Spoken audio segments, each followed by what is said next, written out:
But it never should have happened, Mother. And Sheridan doesn't deserve this. Not that I don't feel terrible for her, darling. Of course I do, but... Well, surely Sheridan bears some of the responsibility herself. How can you say that?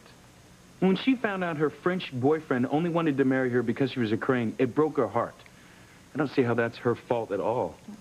Okay. Let's not fight, Ethan. I know that you and your father, sister, have always been very close. Sheridan's my best friend, Mother. I only meant that I'm not entirely surprised by her misfortune. Why is that, Mother?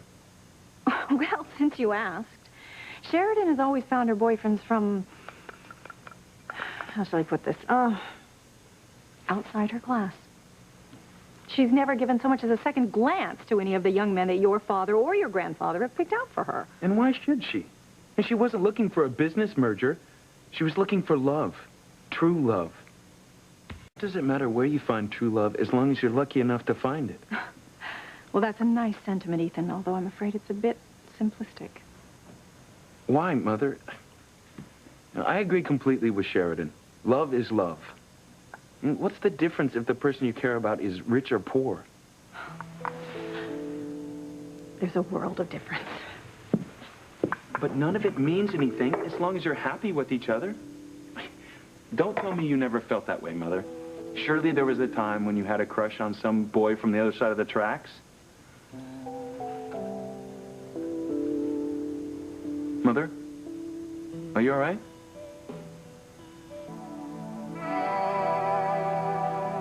Are you okay?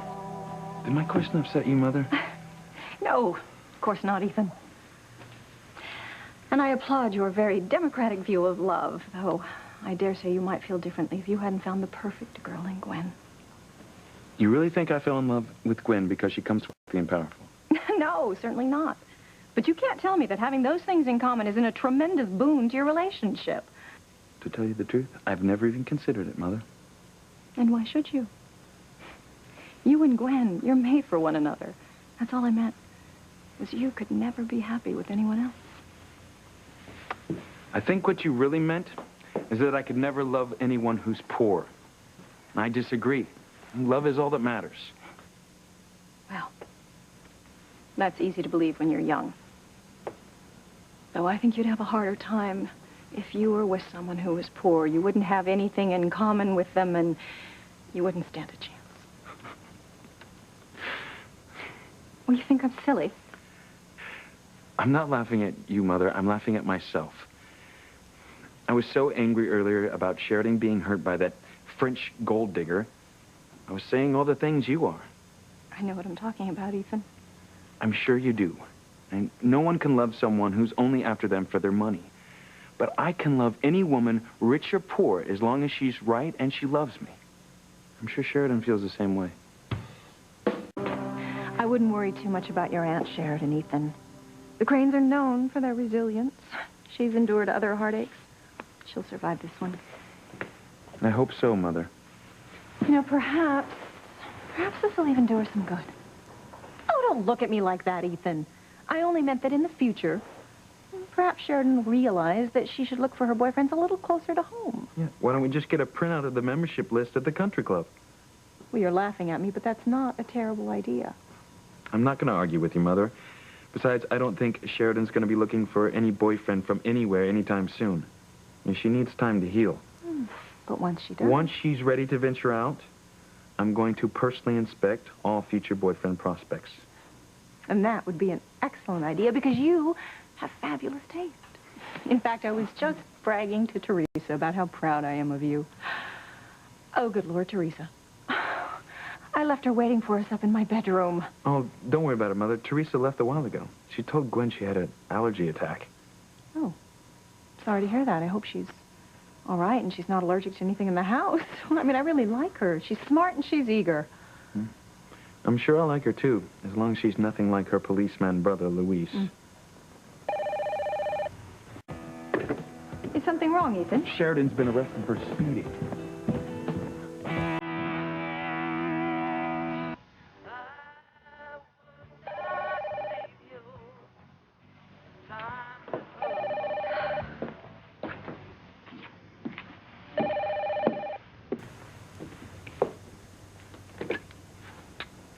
hello. Mrs. Crane, it's Pilar. I hope I'm not bothering you. Oh, no, not at all. I was just lost in some old memories. What can I do for you? I wonder if Teresa could come back to speak with you this evening. Yeah, that would be lovely. Ethan had to go out for a while, and I'm here all alone. I'd like the company. Thank you, Mrs. Crane. Teresa will be there soon.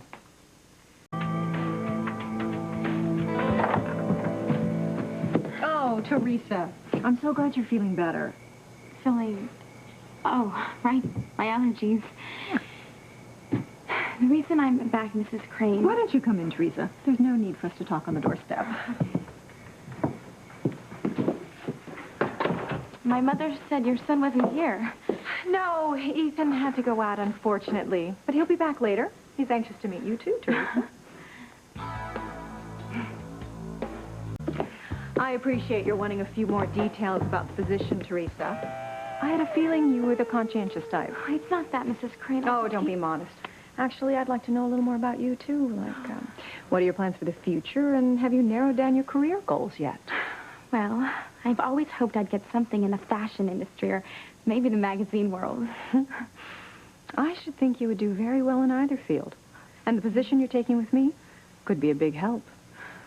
Well, that's just it, Mrs. Aside from paying very well, it'll be excellent preparation.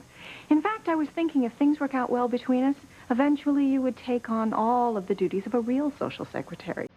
Organizing parties, menus, arranging the flowers, working with my personal shoppers and my jewelers.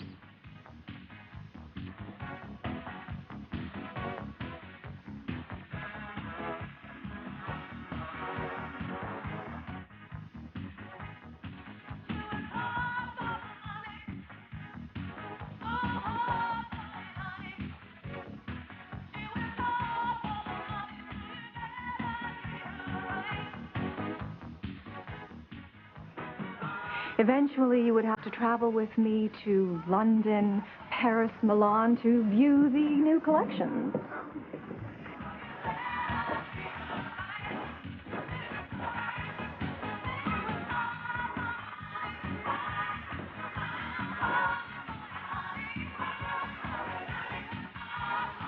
I hope you like to travel, Teresa.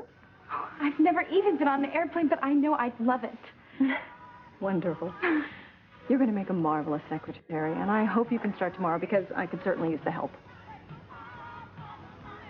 Forget about working for Mrs. Crane, Teresa. Just turn down the job politely and come straight home. Is that understood, Teresa?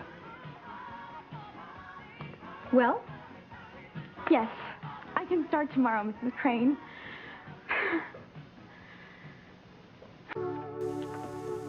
Oh, well, I'm glad you're taking the job, Teresa. Thank you, Mrs. Crane. I'm afraid you'll have to excuse me. I have a lot of things I have to get ready. My sister-in-law's coming home tonight. Oh, hopefully. Of course. Well, I'll see you in the morning then. I'll be here. Would it be all right if I used your phone before I leave? Oh, of course. Go right ahead. Make yourself at home. You're going to be spending a lot of time here.